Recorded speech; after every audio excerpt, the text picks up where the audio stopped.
সকলকে আমার তরফ থেকে অসংখ্য ধন্যবাদ। চ্যানেলটি ভালো লাগলে অবশ্যই সাবস্ক্রাইব করবেন। এখন রয়েছি বিশ্ব বাংলা গেটের সামনে, নিউ টাউন। এখান থেকে আমি যাব ইকো পার্ক। সেখানে বিশ্বের সপ্তম আশ্চর্যের রেপ্লিকা আছে, সেগুলো আমি দেখাবো আজকে। চলুন দেখে নেওয়া যাক। প্রবেশ মূল্য 30 টাকা পার হেড। তো সামনে আমরা দেখতে পাচ্ছি পিরামিড, ইজিপ্টের পিরামিড রয়েছে। সবচেয়ে প্রাচীন যে 3টি পিরামিড সেটি সপ্তম আশ্চর্যের মধ্যে রয়েছে। এই পিরামিড প্রায় মিশরের পিরামিড 4500 বছরের প্রাচীন। এখানে যে হাইট দেখতে পাচ্ছি এটা কিন্তু তার চেয়ে বহুগুণ বেশি অ্যাকচুয়াল যেটা পিরামিড। আর এগুলো তৈরি করা হয়েছে কোনো সিমেন্ট বা পাথর এই টাইপের কিছু না, জাস্ট প্লাইবোর্ড, ভিতরটা ফাঁপা রয়েছে।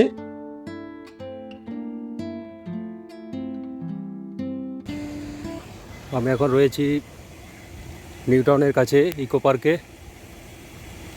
তো এখানে এটা রয়েছে পৃথিবীর 7টি আশ্চর্যের রেপ্লিকা রয়েছে এখানে দেখুন, 7 wonder of the ancient world.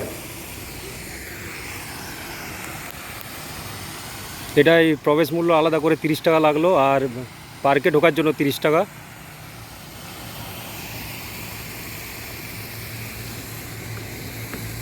সাতটি আশ্চর্যের এখানে রেপ্লিকা করা আছে, পরপর আমি দেখাচ্ছি। The ancient city of Petra, Jordan is located in a remote valley. এটার একটা রেপ্লিকা রয়েছে এখানে দেখুন।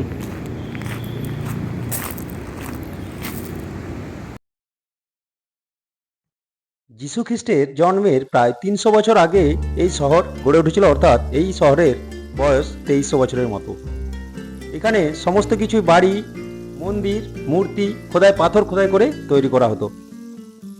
আর পাথরগুলোর রং ছিল একটা গোলাপি কালারের মতো, তার জন্য এটাকে রোজ সিটিও বলা হয়, সিটি অফ রোজ। রঙিন পাথরগুলো দিয়ে খোদাই করে তৈরি করা হতো। পেট্রা শহরটি জর্ডানে অবস্থিত, যেটা জর্ডান হচ্ছে ইসরায়েলের প্রতিবেশী দেশ, আমরা জানি। এগুলো পাতলা বোর্ড দিয়ে তৈরি, ভিতরটা পুরো ফাঁপা। আজ খুবই গরম, 46 ডিগ্রি টেম্পারেচার, 2:30 বাজছে প্রায়।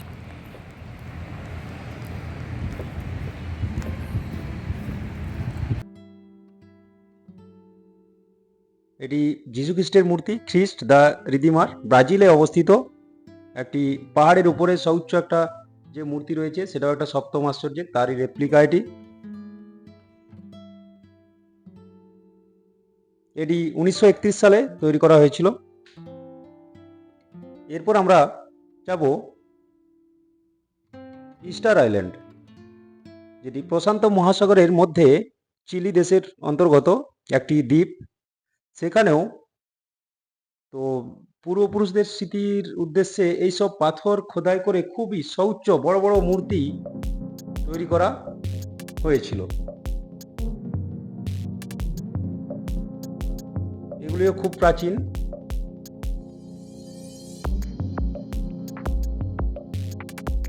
এটা আজকে ঘুরিয়ে দেখার ইচ্ছা ছিল আমার, কিন্তু হাতে টাইম নেই, তো পুরো পার্কটা ঘোরা যাবে না।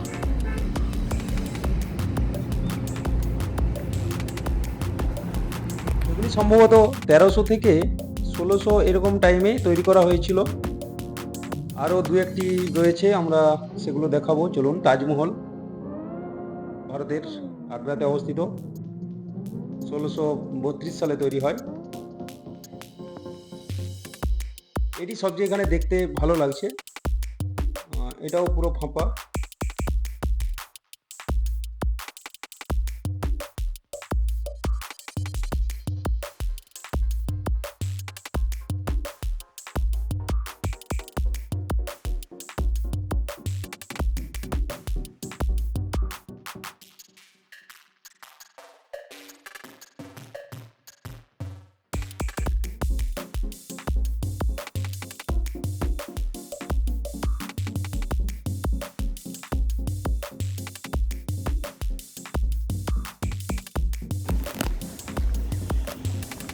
জায়গাটা ভালো, তবে রোদ তো খুবই গরম, সেই জন্য একটু অসুবিধা হচ্ছে।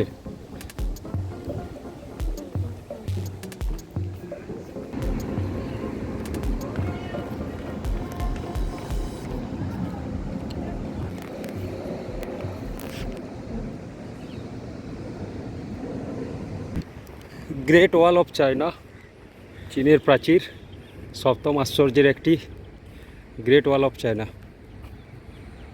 চলুন।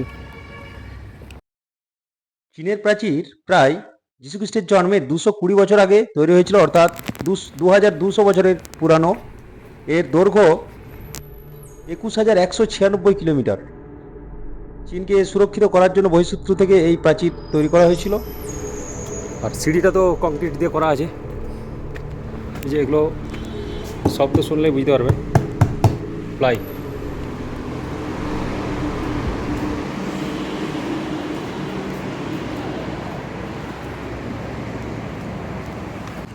পুরো এখানে আর্দ্রতা বেশি থাকার জন্য ভ্যাপসানি গরম, খুবই অস্বস্তিকর যাকে বলে। আবহাওয়াটা একটু ভালো হলে ভালো লাগতো আরও, তবুও কিছু মানুষ এসছে দেখলাম। এটি দূরে যে দেখতে পাচ্ছি আমরা, কলোজিয়াম বলা হয়, যেটি ইটালির রোম শহরে অবস্থিত। এক সময়ে এটি বিনোদনের একটি গ্যালারির মতো হিসাবে ব্যবহার করা হতো। প্রায় 80 খ্রিস্টাব্দে এটি তৈরি হয়েছিল, অর্থাৎ আজ থেকে 1900 বছর আগে তৈরি হয়। এর ভিতরে একসাথে প্রায় 50,000-এরও বেশি মানুষ বসতে পারে। এখানে ভিতরে কি করা হতো, এখানে সেই কুস্তির মতো অনেক যোদ্ধাদেরকে ছেড়ে দেওয়া হতো লড়াই করার জন্য। লড়াইটা এতটাই নিষ্ঠুর ছিল, দুজন যদি থাকে যোদ্ধা, একজনকে নিহত হতে হতো, যে বেঁচে থাকতো সে জিতে যেত। আবারও কি হতো, অনেক রকম হিংস্র পশুদেরকে এর মধ্যে ছেড়ে দেওয়া হতো।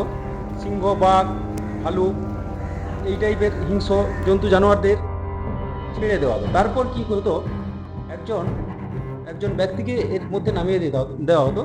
সে ওই পশুদেরকে হত্যা করে যদি বেঁচে থাকতে পারতো তবেই জিতে যেত সে।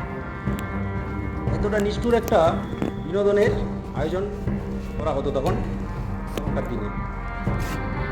আরও কি হতো, এর মধ্যে কোনো আসামি, হয়তো কোনো অপরাধ করে আসামি, তাকে মুক্তি দেওয়ার একটা শর্ত হিসাবে এক বা একাধিক হিংস্র জন্তু জানোয়ারকে ছেড়ে দেওয়ার পরে তাকে এর সাথে লড়াই করতে পাঠিয়ে দেওয়া হতো। সে যদি জিতে যেত তাকে জেল থেকে মুক্তি দেওয়া হতো। 400 বছরের মতো এই বিনোদন চালু ছিল। তার 400 বছরের মধ্যে প্রায় 4 লক্ষ মানুষ নিহত হয় এই নিষ্ঠুর খেলায়, এবং 10 লক্ষের মতো পশুও নিহত হয়। সকলে ভালো থাকুন, সুস্থ থাকুন, ধন্যবাদ।